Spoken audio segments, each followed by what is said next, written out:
Hello, everyone. Welcome back to A Fictional Escapist. My name is Kris, and today's video, or tonight's video, depending on where in the world you are, is the Tom Dumbrell, the man himself, the Pillars of Peace author interview. And I am, of course, joined by the lovely, the bookish designer, or Natalie, as some of you may know them as. So we're going to start off. Tom, tell us a little bit about yourself, and also Nat, we'll just go Tom and then Nat. Give us an introduction, and then we'll jump through to the comments. Firstly, the jaunty music was excellent. I have to say, what people didn't see is you playing your lute off screen and all that lot, but it was really great. I mean, if I had to soundtrack Dagger in the Dark, it's the first call out for my book there. That would be the kind of music. That's the sort of out at sea type vibes that I was getting there. But anyway, I'm Tom Dumbrell. That was the question, wasn't it? And I am the author of the Pillars of Peace series, which is the 3 books from the core series, and a recently released prequel novella, A Dagger in the Dark. That's me. I'm Natalie. You mainly over on Bookstagram under the Bookish Designer, occasionally on Twitter. That's kind of it. Yeah, sorry, this is my YouTube debut, so I'm really sorry, guys, if I just talk nonsense. We're very happy to have you, and I'm honored that you've made this channel the YouTube debut for yourself. We do have some people in the comments. We have the Tom Dumbrell fan club that's arrived. Hey, Richard, I know you've been you said that's arrived. That is the whole Tom Dumbrell fan club that's just arrived in that it's one Richard. comment. It's that's Richard and us. Like, that's what it is. Richard says a chat with Tom Dumbrell is like Tom Dumbrell is like hanging out with a true literary icon, visionary, and master. Yeah. Indeed, that's just high praise. That from what I sent him to say earlier. Absolutely. Oh yeah, and professional penguin. So, yeah, my little. Where's the penguin photographer come from? I had a little Antarctic jaunt last year. I'm quite a sort of layered character. I get up to many different things. It's not just creating world-class literary exploits. It's quite a lot of different things. But yeah, thanks for recognizing that. And yeah, Natalie, we've spent quite a lot of time obviously speaking on social media and stuff. It's a little bit like we've been sort of online dating for a while, and we finally get to meet up. So I was like, you didn't see me and run away, so that's a good start, I guess. Yeah, I mean, this is actually the first time we've had a conversation that isn't like text. Yeah. And when did I read it? Early 2021. So it's been almost 2 years, and we've never had an actual conversation. Yeah, I know. Let's see how we feel about that. Are, yeah, exactly. We could all at the end of this video. We may never have a conversation again. Like, who knows? Yeah, one and done this day. I think, to be honest with you, one and done. Anyway, I digress. I've got books to sell. Carl says some say he travels the world just to write on boats and cruise ships because caviar and goose feather pillows get his creative juices flowing. Some people walk on treadmills, Yeah, and that's just as good as caviar and goose feather pillows. I would argue. That I mean, if it looks like Carl will make a very good biographer for me one day. He's really captured the essence there of what I'm about. I would say, yeah, that's me in a nutshell. Oh, there. We also have Catrina, the wonderful, the legendary artist that is Catrina, and I'm gonna butcher your last name. I'm so sorry, Barquist. Please tell me if I'm wrong. It's very likely that I am wrong, but welcome in to this interview. Oh, we've lost you.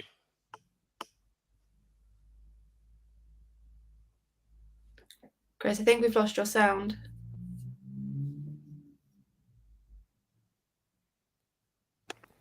There we go. I turned off my mic. Sorry, everyone.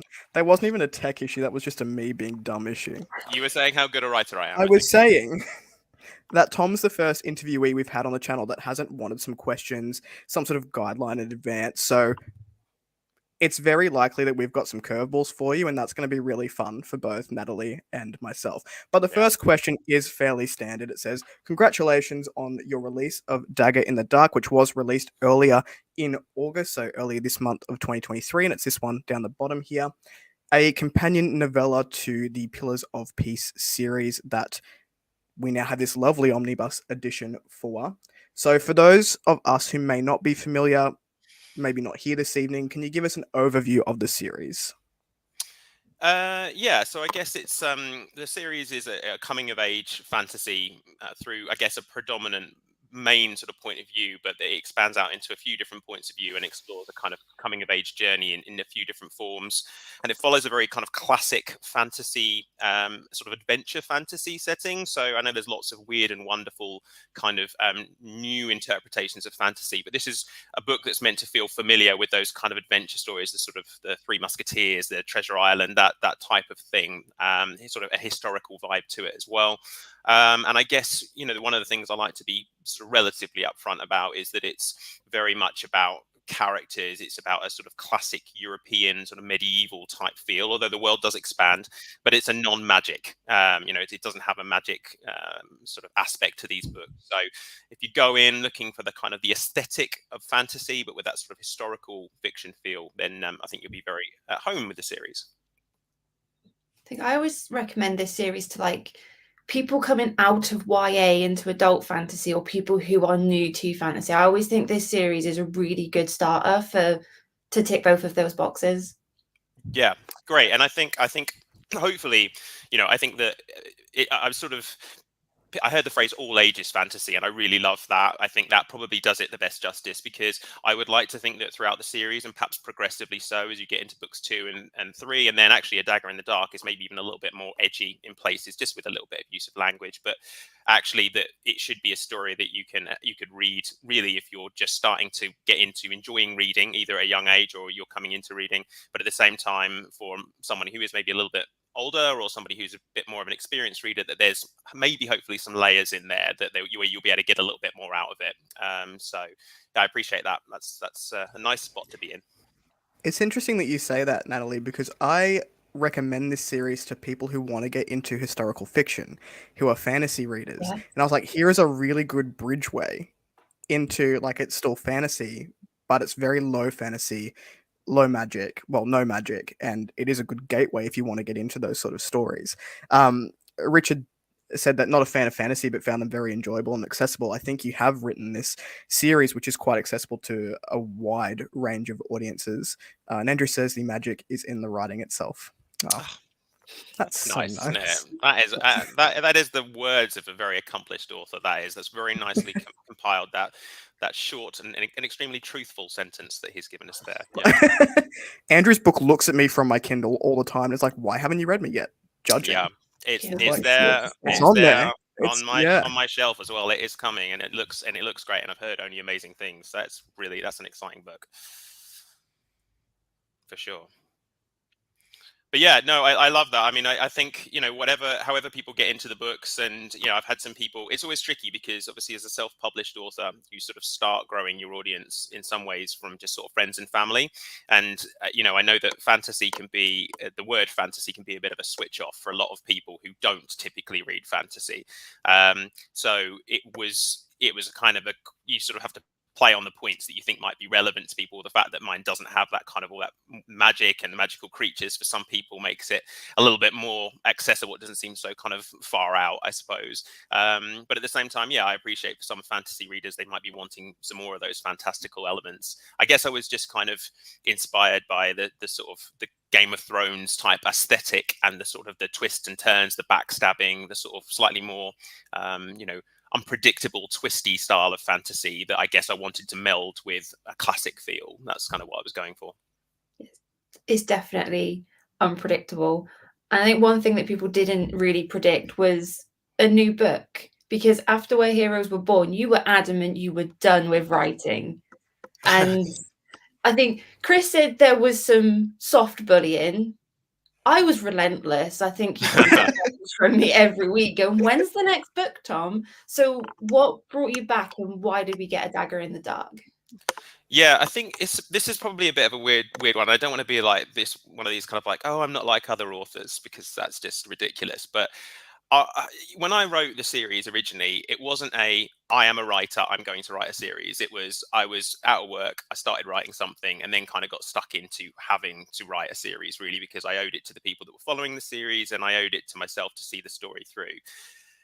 Writing is something I have a bit of a complicated relationship with, just in terms of how it makes me feel. And I don't love it personally. So I kind of really burned out by the end of the series. And quite honestly, given that I wasn't planning to try and make a career as an author, or wanting to be somebody who could say I had 20 books behind me, and because, you know, I just didn't have an idea really at the end of Where Heroes Were Born, I just felt, well, you know, maybe I was a little bit dramatic and sort of said, I'm retiring, like the world would mourn my passing.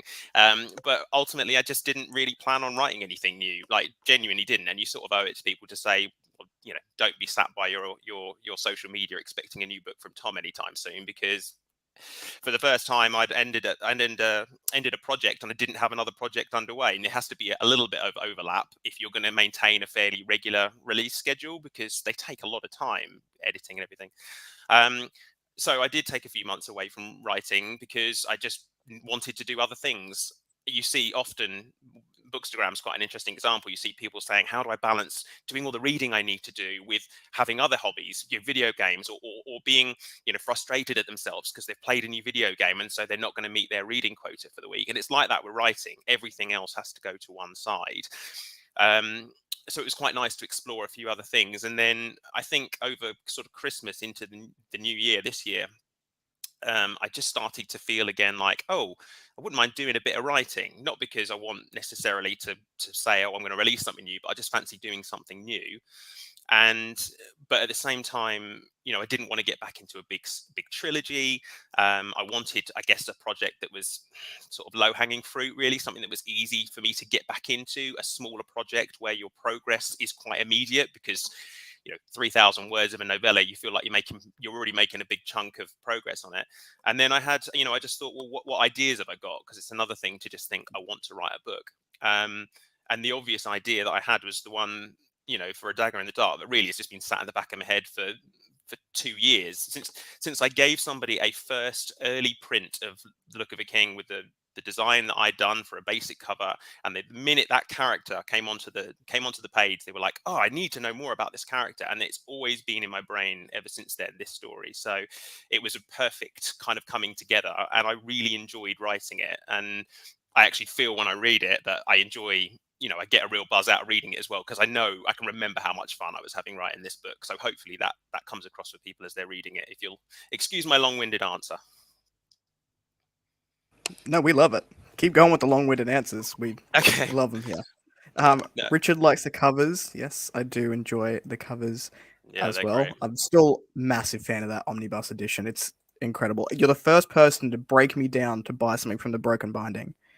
It's just such a beautiful cover. Just I can't remember the name of the artist, but there was some girl. Just, maybe they're here. Yeah, I don't know. I don't think they've done anything since. So you're probably not going to see their work unless you buy this particular edition. Anything the broken binding now releases. Yes. Just... Oh, well, it's just I mean, it's like oh, this comment.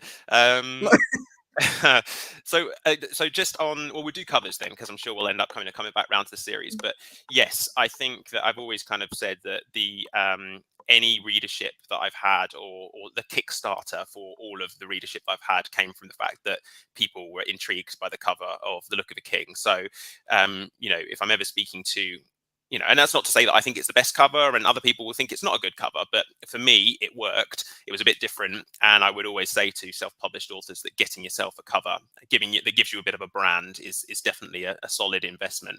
And, you know, and then, yes, I was really happy with the consistency of the covers. And then we wanted to do something a little bit different with Dagger. And I think the cover, again, complements the others, but has a slightly unique look and feel to it. So I'm delighted with those.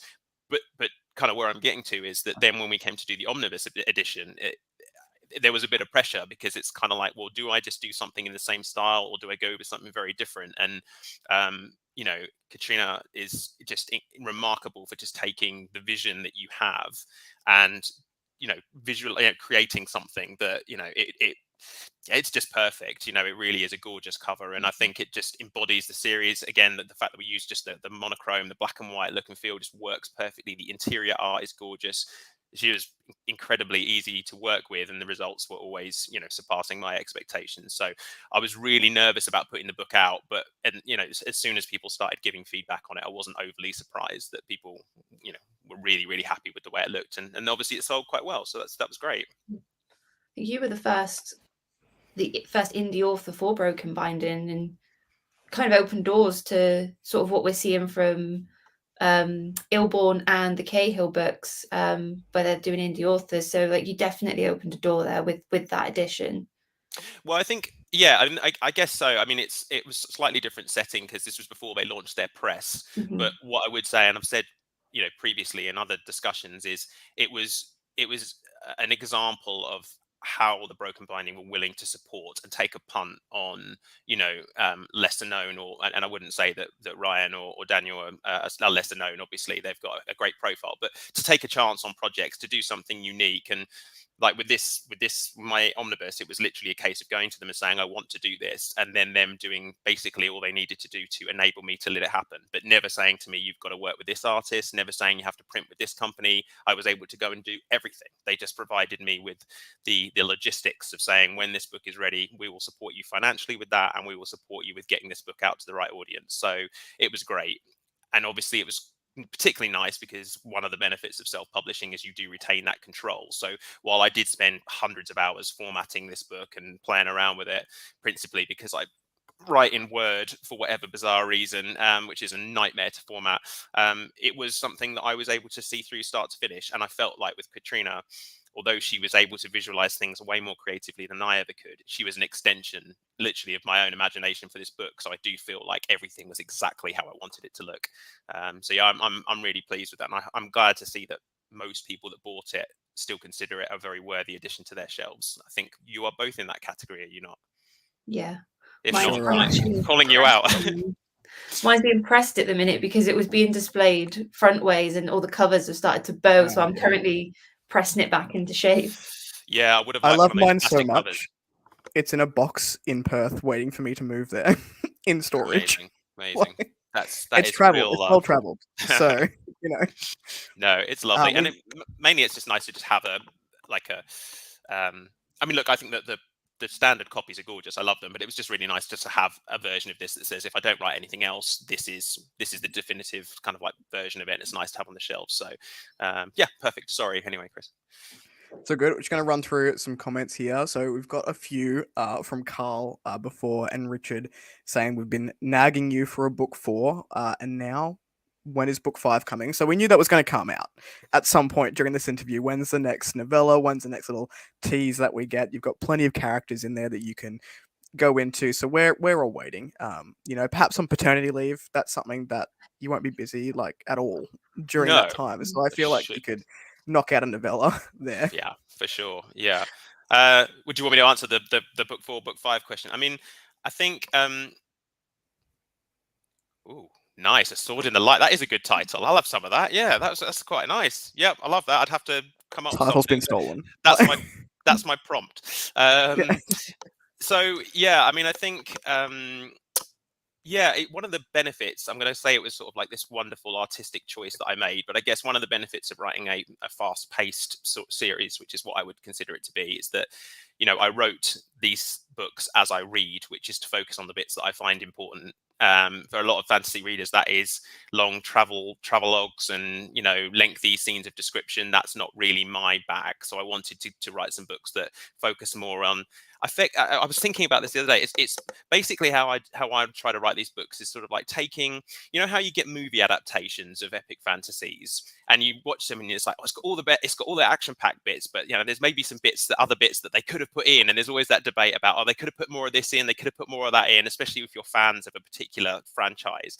That's kind of, I suppose, how I see my books. I tried to take an epic fantasy and now say, okay, if I was to adapt this into something where I was being really brutal with the edits and trying to cut down into something very condensed, what would it look like? And that's what I did with this series.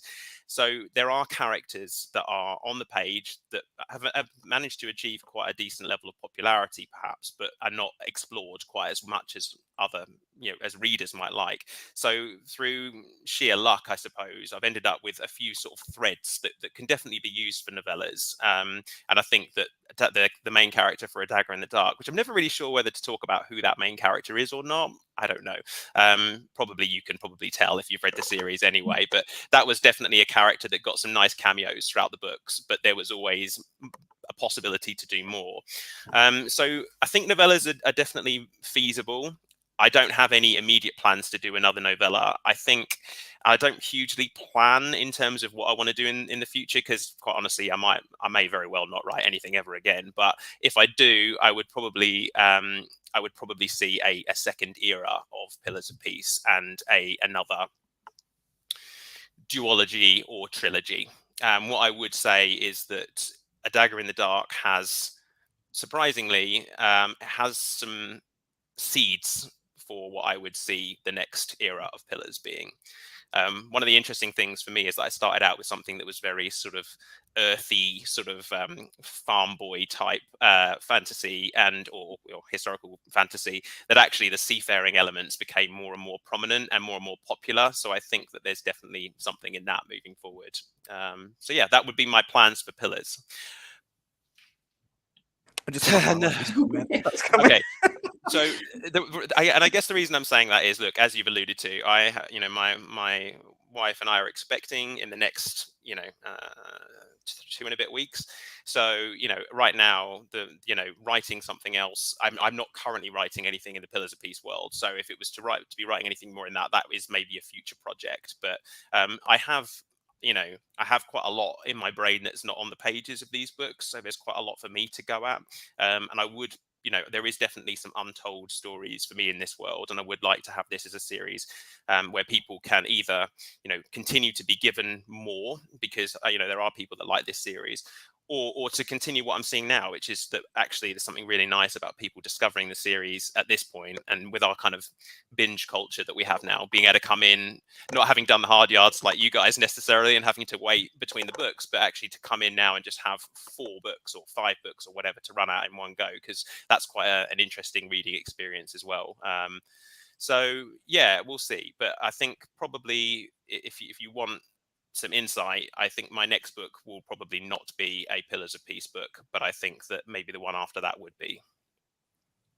Natalie, you're going to take that as confirmation. Let's take that as definitely. We all know where your DMs are. We will continue the bullying next time. We will get that book. Well, okay. Yeah, I'm sure. Well, I tell you what. Let me save you. I mean, not that you're not always welcome in the DMs, obviously, but let's kind of take some of the mystery out of that then. So, what I will say, I guess, so I'm not being overly coy, is that having come off the back of A Dagger in the Dark and really enjoying writing that, and feeling actually that having taken a bit of time out, I still felt like my writing was continuing to improve off the back of Where Heroes Were Born. Yes, absolutely, that is permission. Never stop. I found my flow again a little bit and was enjoying it, and then then I realized that obviously with our baby, with our little girl on the way, that I had a sort of a period of time from when I finished Dagger to that period to this sort of due date, which might very well be my last period of time where I've got a pretty clear headspace to get at doing some writing. So I set myself a bit of a target. I tried to start work on something new and start work in a way that I've not really worked before, which I can kind of elaborate on a little bit in a minute. And I've made really good progress on something new in that time. So obviously now it's probably going to go a little bit on the back burner a bit, because parenthood, I guess, is going to take priority. But there's another book on the horizon that's a non-Pillars of Peace book, and it's shaping up. I've managed to get quite a bit through. So yeah, definitely the future of future prospects of another book looks good, but we'll see. That's nice. That was nice. Had a little bit of a love fest between cover artist and author. That's really it's lovely to hear that those relationships are good. I've definitely see it go the other way when talking to and working with indie authors, where the cover artists are just maybe the relationship isn't so great. So it's really great that you guys like working together. Well, that was a good one as well, because I think we were like really like a little team. Me and my wife, obviously doing the writing and the editing. We had some fantastic. Ant was doing our photography as well. He was sort of part of our little sort of chat group that we had going, and then Catrina with the art. And we just had we worked on this project for a bit of time. It was probably again a little bit of an interesting time for Catrina, because that was. now she's probably swamped every second of every single day, but we were able to really work together on this project. We were all kind of building up to something kind of that was quite a big project for each of us. And, we spent quite a few months working on this, but she was always, able to, I'm saying this like I know she's on the call. So Catrina, you're great. You did an incredible job. And I'm really delighted to see the opportunities that we're all going to get off the back of that book. That's really great. And her work just continues to get better and better.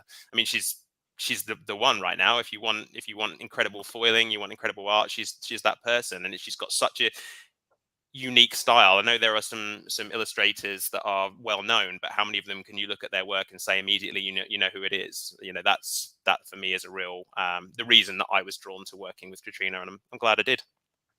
It's lovely seeing her grow as an artist as well. The artwork that's just been announced for the new James Islington, completely different style for her, and it is fantastic, and it is so good to see her grow as like an artist.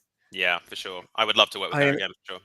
Kicking myself for not subscribing to get that Tired Child trilogy off Broken Binding. I know I saw the bottom of them up there and I'm very jealous. That's like my favorite series, like current favorite artist. But it's all right. I'll just look at them on your shelf, Natalie, in the background. Tom, if I could bring you back a little bit to the story itself. So we sort of touched upon that Game of Thrones aesthetic, the twists and the turns. You had a lot of fun in this series. The number of twists and turns in this book, even in book 1, were just incredible, and it did not stop there. It continued for the whole series, and I, as the reader, was not prepared for many of them, if any of them. How did you keep track of them all? To be honest with you, I am a planner where writing is concerned, so I do like to feel pretty clear about where the story is going to end up, or at least having a feeling for what the ending is going to be. But within that, I think when you're writing, or at least for me anyway, if I start to find what I'm writing predictable and obvious, I'm thinking about how I would perceive that as a reader. And I think that just, although I've got a bit of a sort of a broad feel for what the book is going to look like, I'm quite open to, as I'm writing, saying, well, actually, what if that wasn't what happened actually, or letting the characters grow to the point where they do things that surprise you. So yeah, I mean, I enjoy a twist, so I'm always kind of looking for them. Obviously, you've got to work within the realms of plausibility, but a lot of that you can sort of do in editing anyway. So yeah, I just always find that I respond to those sort of jaw-dropping moments. And yeah, throughout the series, I kind of started to try and focus on having that sort of surprise element, because that's kind of what I've been enjoying. I've been reading a lot of murder mystery and stuff like that, and that's what I wanted to do. And if I can twist a twist, and then all the better. But I'm glad, because you sort of put quite a lot of stock in, are people going to be surprised by this twist, or are they just going to get to the end? And you never know when you're writing it, because it seems obvious to you, but you don't know what the reader's going to get out of it. So my favorite one is like, well, I predicted this twist, but then I did not see this one coming at all, because that means you've got people who are actively out there trying to get ahead of the game. And it's always nice when you can still surprise them.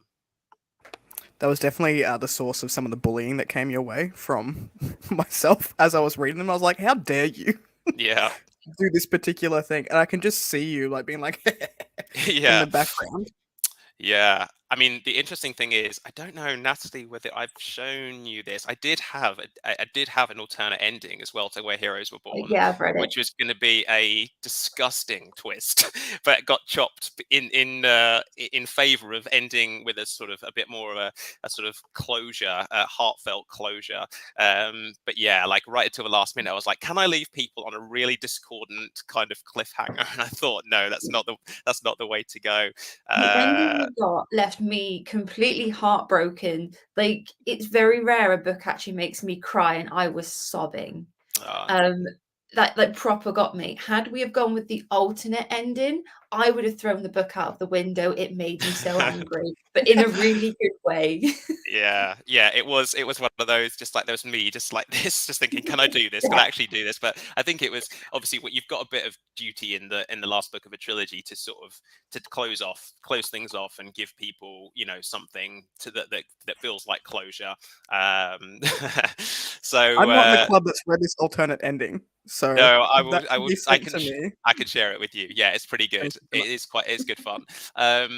But yeah, so Yeah, twists for me are what I find interesting, and I think some of the reasons I maybe pulled back from reading a bit of fantasy in recent times. Everybody reads for different things, but I find that in certain genres of fantasy, it's very clear as to what the ending is going to be, and that has its own rewards, and it has those kind of fist pumping moments of this happened, and this is what I wanted to happen. But actually, for me, I don't think life necessarily always goes that way, and I think the complexity of my books, if for what there is in people having unpredictable things happen to them. But as for the ending of Where Heroes Were Born, I think over the course of the series you just start to find that you write enough stuff that themes and ideas come together, and I was really happy with the way it ended, because it can be quite tricky for all the thousands of words you've written to tie that all together at the end. But I think the finale that we went with there was the right one. The gilet piece. Yeah, I mean, I do feel like I should have a gilet now. I do have a bit of a reputation for wearing one. It's not really gilet weather today, unfortunately. But yeah, apologies to those that were tuning in expecting to see that. I'm sure there are websites for that sort of thing. One of the reasons I think the ending worked so well was because of all the character work. It's a really strong cast of characters throughout the series. Some are utterly detestable, and you know who I'm referring to right there. And some of them you cannot help but root for, and you love them. So who are your favorites to write? Who are your favorites? Who were like the easiest and the hardest to write? But we'll try to keep it spoiler free in case people haven't quite finished yet. Yeah. Well, Cyrus, who obviously you meet early on in the books, Cyrus is a great character, because you just know that with his setup, even just the fact that he's a storyteller, which to any reader is a kind of a little bit of a quick win with to get the reader on side. It's like, oh, this guy's into stories. I can relate. So he was always great. And with Cyrus, you've got a character who, in the most part, you're writing somebody who's doing the right things, a character that you always, you're behind his decisions. So that was a really, really nice journey to go on. But I think as the books go on, obviously I was able, with the additional pages, to introduce a bit more grey in the characters and to play with some of the characters that are maybe not necessarily so instantly likable. Wendell, for me, I think is probably one of my more successful characters, just because of the the different interpretations that people have of that character. And I think I was able to play there with a character who's got a very strong sort of internal monologue, and a character who isn't necessarily always doing the thing that is right, but maybe the thing that's right for them, which adds a little bit of a layer when you're writing the character to be thinking. With Cyrus, it's very instinctive, whereas with Wendell, it's a bit more, okay, well, I know what the right thing is to do here, but actually, how can I get myself to where I want to get to? And so you say that greasy man saying, yeah, Wendell, not a popular character. And then Fran, for me, was probably my most successful, insofar as when I started the books, I could never imagine writing a female character in the depth that I did, because it seemed like a very big challenge for me.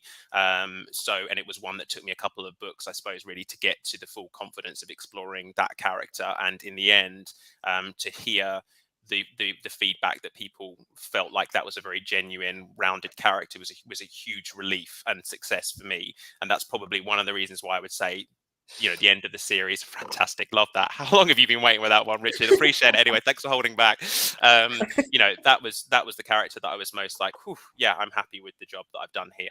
But yeah, there's lots of them, and I think for those that have read the last book, it's not really spoiler territory to say that I take off sort of cameo chapters where there are POV chapters given to characters who are not the main POV, and it was nice to spend a little bit of time in the head of those characters, both to bring their arcs to a close, but also maybe to just prompt some thoughts about who might be interesting to use as characters for future books. So yeah, I appreciate it. I'm glad you enjoyed the ending.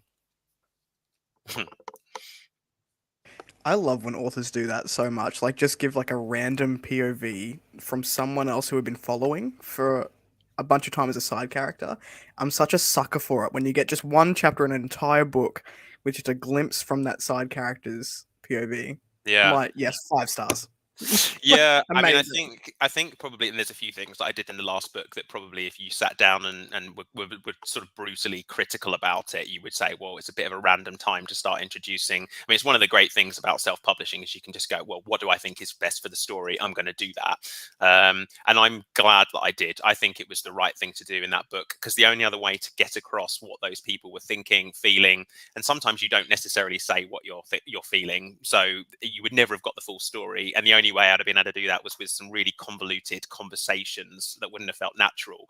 But I also, my favorite thing in reading outside of twists really is seeing a situation or a person from multiple different lenses. And so to jump from how somebody perceives Cyrus to how somebody else perceives Cyrus, and how that can affect your opinion as a reader, is for me just the most interesting thing to write. So I wanted to say, actually, when we're at the end of the books and we feel like we've come a long way, is that how everybody in the story feels? Is that what they're feeling as well? Have we seen progress? Has the world really changed? I think that's something that Joe Abercrombie does really, really well, and something that I try to take just a little sprinkle of that stardust wherever I can and put that into the books, albeit, you know, they're obviously very different. Don't boot me from the internet, Carl, but I actually really liked Wendell's character. Like, he was detestable for sure, but that's why I liked him, is because it was so well done. Like, I just love to hate a character, and I hated him so very much. Yeah. But I agree with you. Vile, vile, vile. Well, yeah, I mean, so well, I think just logs off. To anybody who reads The Look of a King, I would just say that, you know, Look of a King and No Place for Peace were written very, very, were written very closely. And I think that they are definitely companion books. So it's always, look, obviously, if you get to the end of The Look of a King and it's just totally not you're not vibing with it, then that's fine. But I think that there are some of the comments that I hear about Look of a King which are rectified within No Place for Peace. And that's maybe me making excuses. But again, if you have a 260-page opening book, it's meant to be there just to kind of hook you in. I think the layers of the world, and Kris, I really enjoyed your reviews of the books as we went through, because what was really nice actually for me, especially as I was writing the next book, often when I was seeing your reviews for the previous one, was kind of saying, I just like a little bit more of this in the next book. And I was always quite happy that I was sitting there thinking, I know you're going to get that from the next book, which was great, because over the course of the series, it was about saying, we need a bit more world, we need a bit more grey to the characters, we need a bit more depth, and hopefully that's what you feel as you go through the books. And I definitely think they get stronger. Oh, I know you're writing them for me personally, being like, That's I got it. you, brother. Rewrite. Rewrite. 100%. It's like, you just write at this point, it's just Dumbrell fan fiction. You do it. I'm going to pivot a little bit away from the story itself and move on to a bit of the writing process. And I'm asking this as from a purely selfish place, because I am currently writing and my wife is a copy editor. Yes. So you worked with your wife Mhm. as your editor for this series. How did that affect your relationship dynamic during those periods? How did you separate productive criticism from, I don't know, love or something? But how did it work between you as a working dynamic? Yeah, well, I guess I'm going to assume from the get-go that you're probably going to relate to all of these situations. But it was challenging, because for one, you know, you've got somebody who's doing something for you out of the goodness of their heart. So obviously, you can pay your way into telling people, this is the deadline, this is what I need this by, this is what I want done. But when you're asking somebody to do it, you know, out of kindness, you have to be a little bit more understanding that your own perceived deadlines aren't their deadlines. So yeah, there'd be a lot of like, my wife saying to me, what do you want to do this weekend? I was like, well, we could go out, or you could stay in and edit my book all weekend, which is quite a tough conversation to have, and obviously not overly appealing, especially as she writes, you know, albeit she writes in her work, you know, all day. So it's quite a lot then to say, oh, can you just set aside your evening and not watch that easily bingeable Netflix series, but just go and trawl through my garbage writing for a few hours? It's not the most appealing prospect. But then she married me, and that was never the most appealing prospect. So she's obviously a glutton for punishment. But she was and she was just great, you know. And the thing is, the one thing that I really, really loved about it is that the reason that, is sometimes it took a bit of time, or the reason where I would get a bit of pushback from her, is because she never wanted to do it half-hearted. She was always incredibly supportive of helping me make these books the best they could be. And although that evolved over time, she said to me many times that she knew how much she could push me on The Look of a King, and she knew that by Where Heroes Were Born, there were things that she just wasn't going to let me get away with, that I needed to be better, because she knew I could do better. So that was really good. Although obviously it was also frustrating, because you get to the second book and I'm handing over the edit, and I'm like, this is perfect. There's none of the mistakes I made in Look of a King. She's probably just going to give this a tick and send it straight back. And then obviously she's up to her level of what she's expecting. So then there's a whole new raft of things that she's not happy about. And I don't come from a creative writing background, so I'm not used to that. It's not kind of water off a duck's back to me. It's not nice when you put yourself out there with your writing and someone says, that's not funny, or that doesn't make any sense.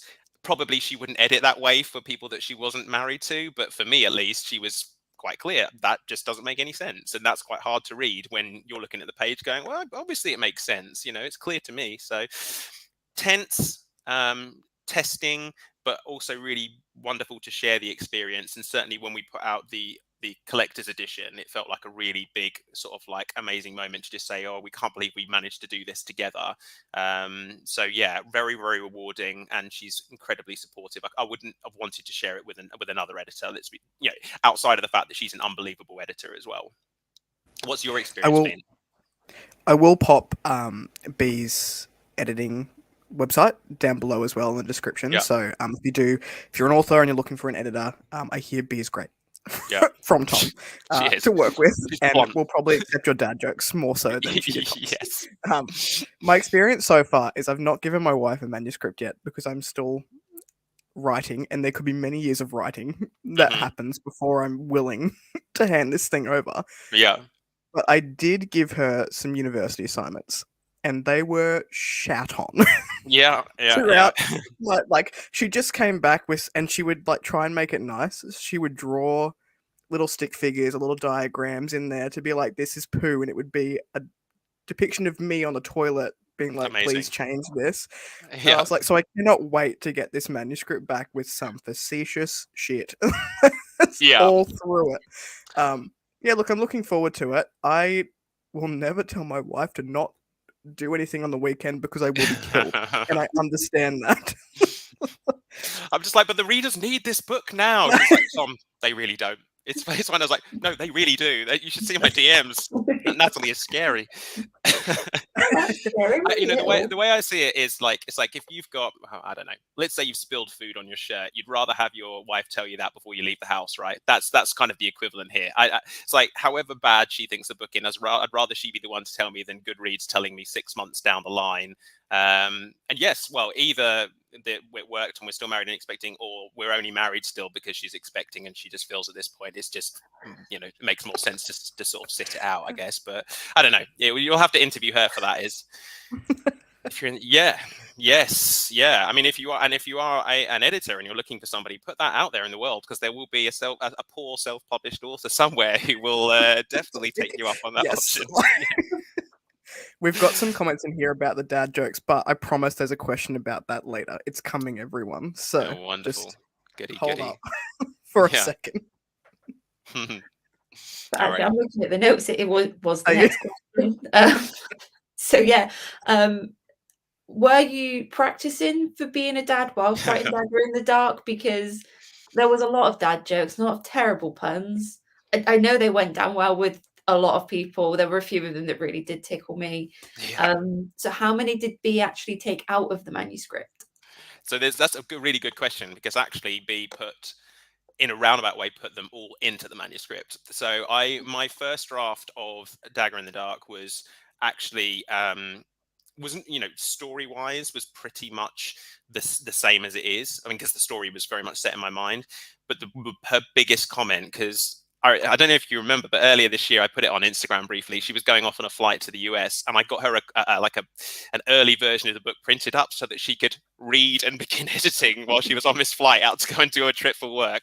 And she read it and she was like, "Oh, look, I love the story and all that." But she said straight away, "This is not the Roscoe that we know, the character that we know from the core series, where is that personality? Like, where is the jokes? Where is the fun in him? And I think I'd forgotten that, when he's only on the page sort of sparingly throughout the series, you've got to work quite hard to instill that personality quickly in flashes. So you've got, I think, a fair smattering of dad jokes in most of his appearances throughout the series anyway. But actually, when I was in his point of view, I was so stuck into just getting his kind of like actions across, his plot across, that I forgot to sort of put his personality in there, or the seeds of his personality that grows into what he is in the core series. So she basically sent me away and said, where are those jokes? And given that he is ultimately an extension of me, I just thought, well, this should be easy. I'll just put a load of terrible puns in there that made me giggle like you wouldn't know. And I thought, hopefully people will enjoy these. There's two counterparts to that as well. The other is that I'm now at a point where I'm kind of confident enough to say, I'm going to just put this in here. I think this is funny. I hope that people feel it's funny. I have had comments that there wasn't enough humor throughout the core series, so it was a nice chance to do that. And I think there's another point here, which is that there's a bit of a drop off when you come to the end of a series and you've built up all of this emotional content, and then you're no longer on. Yeah, wait until you read the book, buddy. You may feel differently, but wonderful job. Yes, you drop off a little bit of that emotion, especially because a prequel, it doesn't have, you're not building up, you're starting again. So I thought, well, the only way I can do this is not try and match the emotion of Where Heroes Were Born, but actually to try and deliver something that is, has the narrative voice and the kind of the character of the main POV here. And I think in the end that worked quite well. It feels separate to the series, but obviously feeds into the core series. Yeah, you never know what's funny, really, do you? It's quite hard to write something that's funny. I think at least once per book, I closed my Kindle cover and did this at some bad joke that was put on the page before opening it back up and continuing reading. Yeah, it's like, that's what I'm going for. That was horrific. Yeah. But like still smiling because they were genuinely quite amusing me. Like, that's the nature of the dad joke, Yeah, like I wasn't expecting everybody to be like falling over and rolling around on the ground. That's what I'm going for. It's just that, oh my God, he didn't just write that. So maybe one day my daughter will read it, and I'm sure have that moment that every daughter does with their dad of just sheer embarrassment. But we will see. I'm sure there's a Pillars of Peace kids book in the future with some mad illustrations in there. Yeah, absolutely. I keep trying to get Catrina to do a graphic novel version, but apparently the fact that it would take her years and years to do, and that she can't push everything to one side is enough reason for her not to do it. So there we go. She got too damn popular for me. But no, yeah, I'd love to look at other little things with this, and we'll see. See what the next series looks like, how the style of that is. Maybe it will continue to be lighthearted. Maybe it'll be darker. We shall see. And I think, like you were saying, as a self-published author, you really get that's your own liberty. Like, you get to decide what that looks like for you, which is a real benefit there. So, talking about readers and bringing more views into your series, because I know we've got a couple of authors here tonight who are chatting in the chat. A lot of authors do struggle with the marketing side, particularly self-published authors. So how have you find pulling readers to your work? Did you have a select group of alphas or betas or ARC readers? How have you found some of the marketing aspects, and what avenues have you used to market yourself and push your books out into the world? Yeah, so I think, unfortunately, and I definitely wouldn't recommend this. Like a lot of authors, I kind of realized I had a book, realized I was going to release a book self-published, and then realized pretty much around that same time that I needed to have a social media footprint, and I hadn't previously built one up. So I'm always impressed and envious of people who have built up a social media following that can carry their book forward, because I didn't have that. Fortunately, my wife, had a decent Instagram. Some excellent Instagram connections who she was, she helped me to push out some early sort of review copies of the book, because I've never had any sort of advanced readers or ARC readers or anything like that. I just push the book out just with whatever I feel like and just hope it isn't terrible. So that was really the first time the book went out to anybody outside our household. And then from there, I just realized very quickly that I had to capitalize on these early reviews that came in from some really good reviewers. And then I realized very quickly, which anybody should if they're coming into self-publishing, that you have to, I'm going to have to read that in a second, that you have to really be on it the whole time. You know, what you will find, certainly at least until a certain point, is if you stop promoting for a day or two, you will see your sales drop off. It's just you have to know going into self-publishing that you've got to work very hard. And you know, my wife says this to me all the time. Whenever I say how grateful I am for the sales that I have, she says, well, you know, you're on, potentially at the start I was on Instagram hours and hours a day pushing the book, speaking to people, seeing, you know, engaging with people who might be interested in, you know, similar types of books. It takes a lot of work, and that's obviously the part of traditional publishing which I'm envious of, because of course you can just focus on the writing and let somebody else do all that. Unfortunately, I work in sales, so I think I had a little bit of a feel for how I could make things work. I've never paid for sort of, you know, heavy marketing or advertising or anything like that. I've just tended to do it by word of mouth. And I focused exclusively on Instagram really at the start. I'm still trying to work out Twitter or X or whatever it's called. I'm not very good on there, but just worked on building a bit of an Instagram group. And for me now, that group of people is not just about people reading my books. It's people that I get on with and enjoy sharing, you know, bookish experiences with. So yeah, it's worked really, really well, I think. And I'm very happy with the support for the series. It's, you know, way more than I ever expected. I've always found it really interesting that you never did adopt ARC readers or anything like that, because it's just not how it's done for self-publishing. I think anybody who is running a Bookstagram will agree that you get at least 1 or 2 requests per week from someone asking, "Hey, I've written this book. Would you like to read it?" And you can't say yes to them all, but that works for a lot of people, because I think word of mouth does spread the word. I'm more likely to pick up a book because I've seen Kris review it than because an author's slid into my DMs and gone, "Oh, I've written a book," because I trust his opinion and I don't know this author. So I've always found it really interesting that you've never used ARC readers, and I think it is a testament to the series that it has done this well without you having to put a lot of, like, you've obviously never spent money on marketing, and you've not thrown out 3 copies all over the place. I think it is a testament to the series that it has done so well, and you've not done things that are pretty much standard in the industry. I think that's really impressive. Yeah, I appreciate that. And obviously, look, there are people that are selling a ton more books than me who hang their hat on sending ARCs out, and we know who these people are. So it's by no means, you know, it has just kind of worked for me. Again, I think that it was carried by the fact I did send out a few books at the start, and I did send them to people who did, you know, who ticked both of the boxes. They were great supporting people that had great social media footprints and read and reviewed the book promptly and gave me that kickstart. And then I think a lot of the rest of the heavy lifting was done by the fact that the cover was intriguing, because I think there are some books where the inner text is, you know, is really strong, but for whatever reason they've not maybe been able to get a cover that's worked for them or maybe appeals to people. And that's where you really need people to say, look, you know, even if his cover doesn't blow you away, the book inside is really great. Mine's the complete opposite. Great cover, garbage book. But obviously people don't realize that until after they've already bought it. So that's fine. That's okay. So yeah, I just didn't. And I never really had any advanced readers because I trusted the fact that I had my story that I wasn't going to change, and that B was always going to do everything I needed her to do ahead of time to get the book to where it needed to be. So yeah, whether I would do that different in future, I don't know. But that's what worked relatively well for me with this series anyway. We did have a comment earlier by Richie, which I'm not sure if I put on the screen, so apologies if I didn't. But it does say that anyone tells you that don't judge a book by its cover is a lie.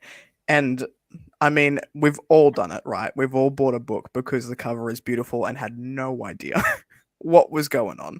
And for me, it's like, is that fantasy / sci-fi? Cover's rad. Whatever. I'm going to buy it and see what happens. I mean, you're right. Like, a cover does sell the books. And this is not a plug for my business. Sorry, everyone. But my wife and I have a copy editing business. Well, it's not like launched yet, but we have a handful of clients. And we say to them that we try to come in at a much cheaper price for things like copy editing and proofreading, because you want that money in the cover. Like that's where you want to be spending your dollars, because Yeah. that's the thing that's going to draw the audience to Mhm. you. Yeah. Yeah. You can So see Carl in the comments, he's referenced God Killer. We buddy read that book. Absolutely stunning cover. Yeah, it is. It was not inside. It was not great. In my opinion, I know a lot of people love this book, but it was truly terrible. So yeah, never judge a book by its cover, because it was bad. But the cover art, absolutely stunning, blew me away, and I was like, I need to own this book. Yeah. Yeah, and those of us that like is this physical the book with copies of like books. the antlers, like the Yeah. deer and the? Yeah. Yeah, I've yeah. not read it, but I think, for those of us that like physical books, yes, it's all setting the scene, right? The way the book feels, the way it looks, it's all part of it. And there is a real big, obviously, we know that the sales of special edition books and everything right now is through the roof. And the number of people that bought even my collector's edition, who were just like, I've never read any of the books, but I've just got to have a copy of this, because and it's because it looked brilliant and it had people intrigued, and that was the start point. So there's definitely a huge market of people at the moment buying books without necessarily knowing what. That's fine. There are way worse ways to spend your money, right? And so that's fine. But yeah, I think I got quite lucky with these covers, because it wasn't necessarily that there's anything groundbreaking about them. It's just that they were different, and they were fairly easy to replicate across the different books. I had a bit of a struggle with No Place for Peace, which personally is my least favorite cover. But they were quite easy to. It's like thematically, there's an item, there's a central image, and the rest of it's just about the color scheme, the gold, silver, bronze of the first books. And then Dagger was just like, well, let's just make it sort of bluish. That'll be fun. But yeah, so I'll have to obviously look to try and do something a bit different in future. But this was a sort of I felt quite lucky with these, with a designer who, just a graphic designer near me who doesn't do book covers specifically, but just really interpreted the idea that I had and did a great job of it. That's so true. Yeah, that seems to be working, right? Yeah. Judge a book by its foiling. Yeah, that's the new one now. I backed so many Kickstarters this year. Like, my wallet just cries whenever a new one gets announced. It's like, oh, you're going to pay for it, so. One, it's a bit of like a sort of book cover arms race now as well, because it's like you get one will have, sprayed edges and foiling, and the next one's like, I'm going to put more foiling and more sprayed edges, and I'm going to do it. It's like it just keeps going up and up and up, and it's just gets a book of foil. Yeah, exactly. That's kind of, but it's great. It means it's pushing the boundaries. We're pushing the printers, the publishers, the broken binding, for example. I mean, the Illborn edition is absolutely gorgeous. I mean, I absolutely, I think that series is incredible anyway. But the book is stunning. I mean, that was one that I looked at and thought, that is a book that I want to have a special edition of. So that's a very worthy addition to my again. Richard. Yeah, he has definitely got potential in the dad joke arena. That's for sure. So yeah, no. So that definitely, I'm glad that my covers have been appreciated, and they've definitely done a lot of the work for me.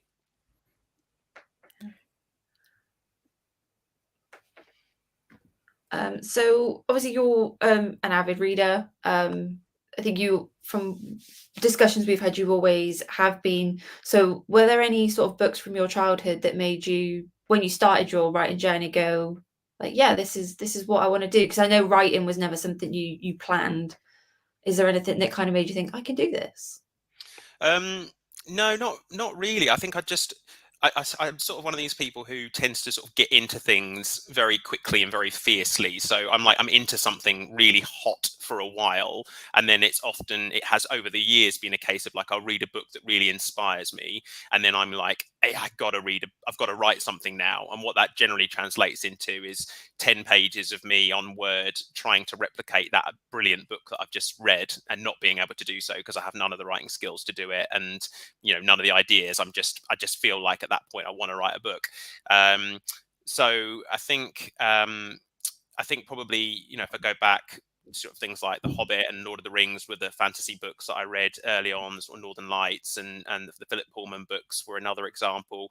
I started to find otherworldly books quite interesting, and then my sort of love of sort of fantasy and fantasy storytelling then kind of grew through video games, through the sort of the Final Fantasy video games, role-playing games of varying descriptions, because I just loved the setting, the aesthetic, and they're very valid, storytelling methods as well. So that's what kind of grew it.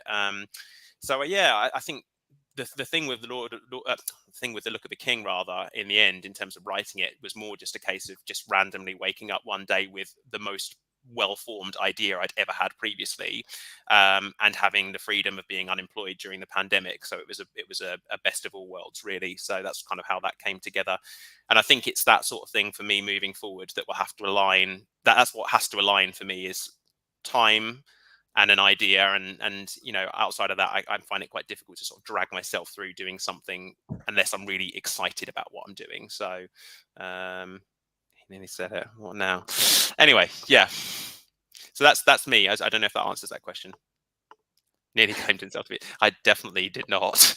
I'm just enjoying the comments that are coming through right now. Yeah, Tom is desperate for another pandemic. Yeah, so I can write more. Yeah, for sure. I mean, I feel like having a kid is kind of a pandemic. I say that as someone who doesn't have children and doesn't want them.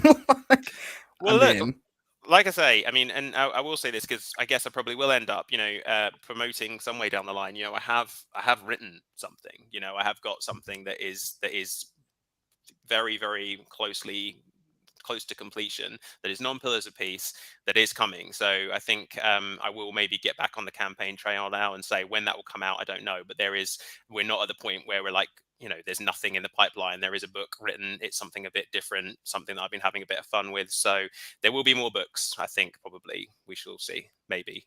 Actually, I'm retired. That non-committal was excellent. All right, we've got our last question here, and it sort of relates to a few things that have been said throughout the interview.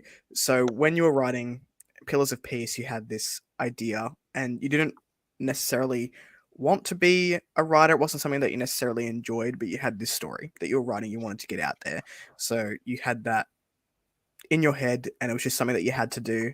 And then picking up Dagger in the Dark, it was, I'm actually enjoying this process now, and maybe I do want to continue writing. So how do you, for the writers out there in the audience and people who come and watch this later, how do you get your creative juices flowing? Do you have a routine? Do you sort of fly by the seat of your pants? I know you said you were a planner earlier, but how does it work for you? What does it look like for you? Yeah, that probably cuts to the core of pretty much my sort of relationship with writing, which is that I think I work quite well to. Deadlines tend to inspire activity from me. So I was always somebody who did my coursework right at the last moment and so on and so forth. So having deadlines is what pushes me to get things along the line. So I was quite clear with Pillars that from the minute I got Look of the King out, it was going to be basically releasing another book every 7 or 8 months, particularly because in self-publishing, it works quite well to come sort of quite hot with your books because it keeps you kind of relevant. So that is part of what pushed me to write. But that was also the bit that I sort of struggled with, because what I found is, particularly as the world started to open back up towards the back end of the pandemic, I started to feel I was imposing deadlines on myself when there was just other things that I wanted to be doing. And I think that the thing that pushed me along the line there was knowing that I wanted to finish the story. So it was my own kind of self-imposed pressure to keep writing, and that's quite central to my personality, really. And I think one of the reasons that I stopped writing for a while is because I have probably like a lot of writers, I have a real I'm quite tough on myself in regards to productivity. I'm the worst person in the world to just have a day at home just watching TV with, because although it's fun to me at the time, I get to the end of the day and say, well, what have I actually done today? What have I achieved? And so with writing, a lot of the times I was saying, oh, this weekend I'm going to get 3,000 words of Where Heroes Were Born written. And if I got to a Sunday and I didn't get it written, bloody hell, you guys, and I didn't get anything written, I would be really down on myself, and it would make me miserable all week that I haven't been able to achieve my self-imposed goals. So when I finished the series and didn't feel that pressure, that was a good thing. With regards to what I'm working on at the moment, I decided to have a different approach, which is that I'm writing 500 words a day. My wife bought me the free write device, which is designed to help people do first draft. So I'm just committing to writing 500 words a day. I've got an Excel tracker, so I put a little bit of pressure on myself, but I've tried to flip how I feel about writing, because when you set yourself up to only do 500 words a day, what you find is you're hitting your target more often than you're failing to hit your target. You know, if you set up to do 3,000 words, you're setting yourself a bit of a stretch. If you say every day I've got to sit for half an hour, an hour and a half, and bang out 500 words, you're more likely than not going to feel good about how your writing's going, because you're saying, I did that. Now, some people write in bursts, other people write with consistency. For me, consistency is key. But what I've found is that over time, those 500 words add up. And the other thing I would say, just in terms of process, just in case anyone's interested, is that when you write 500 words, what you find is that you write it, you end up stopping, potentially even at a point when you're in the ascendancy, you've got a bit of momentum, which makes it easier for you to come back to the next day, rather than arriving at a brick wall and then thinking, oh, I've got to start cold tomorrow, which is often what we tend to do as writers, is see through a whole thought process, stop, and then you've got to start from scratch. But also you then allow yourself 20 odd hours until you write the next day to think about literally only that small 500 word section, which means you're turning up with ideas, you're turning up good to go. So that process for me has been really, really, oh my Lord, that for me has been really, really productive. And this is very different to how I used to write. So yeah, that's my drafting process at the moment anyway. It's so interesting to hear, for me, and I'm sure for other writers, the differences between how people operate and what works for different writers across the board. I imagine myself in 35 years, whenever I release something, doing one of these interviews and being like, yeah, I didn't do anything that other writers have done. So it's always fun for me to hear how other people operate. And I'm sure for other authors, you know, like Richard in the comments, who's related on a dad joke and fundamental level. That pained me to put up there, words Richard. Just in the comments, to be honest with you. He's been very productive in the comment section. Look, no, you're right. And everyone does it. Yeah, exactly that. That's how I feel. That works for me anyway. Yeah, I mean, like, I don't think it hurts as yeah, because that's not how I wrote the trilogy at all. When I wrote the trilogy, it was about, you know, it's the weekend, you need to get 5,000 words done, and then either on a Sunday evening feeling brilliant about what I'd done, or feeling awful because I'd only written 500 words because life got in the way.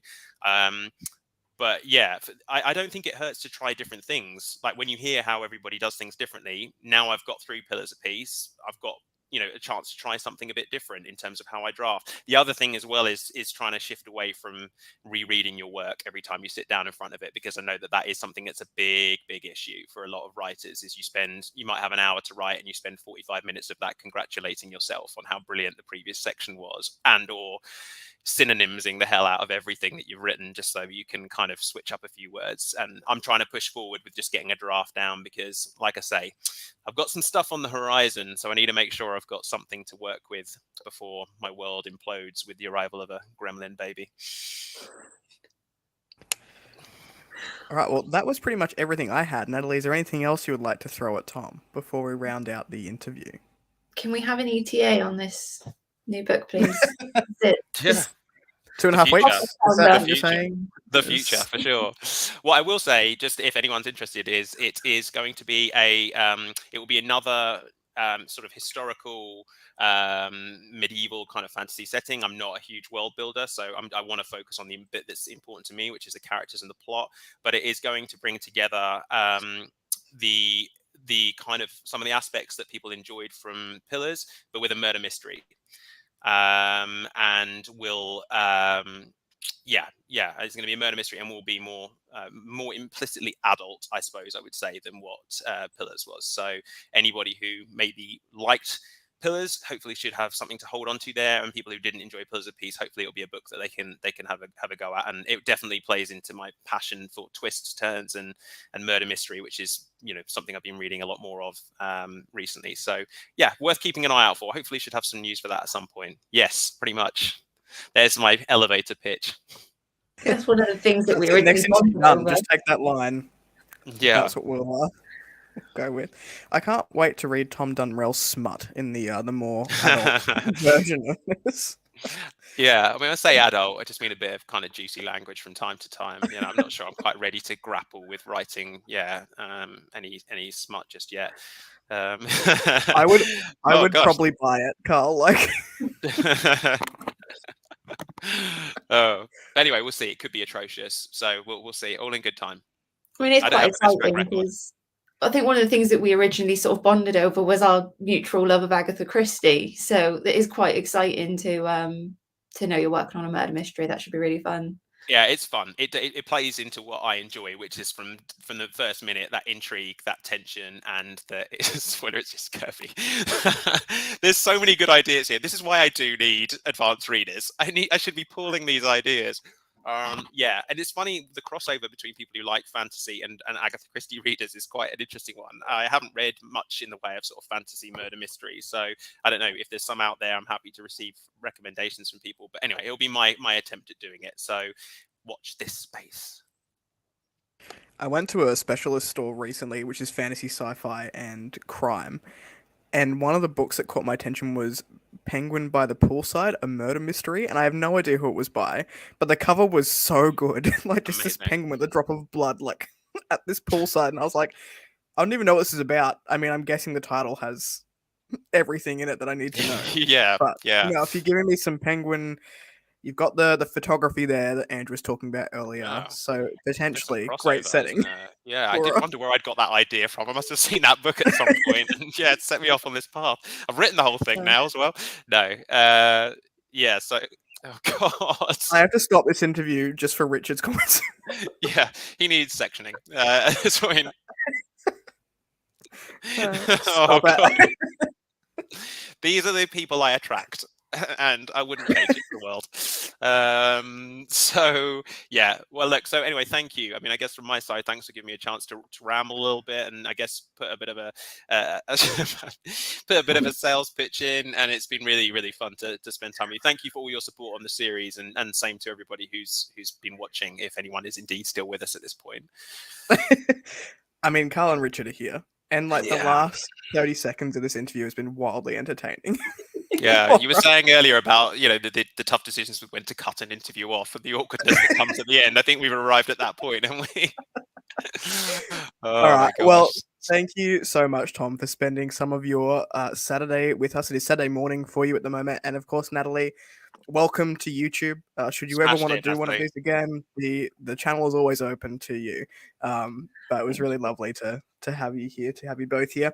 So we'll leave it there. Again, thank you so much. Yes, Tom, show all those books up on the One more bit of screen. marketing. We'll end with that beautiful omnibus edition from Catrina. I will Waving you also goodbye. put Catrina's page down below so you can go and check her out. Oh, Yeah, you should. shiny. All right. She's a talented one. Yeah, Awesome, thank everyone. you so much. It's been great. We'll Best of luck sign with off. your channel as well. Thank you so much. Ciao, everyone. Bye. Bye.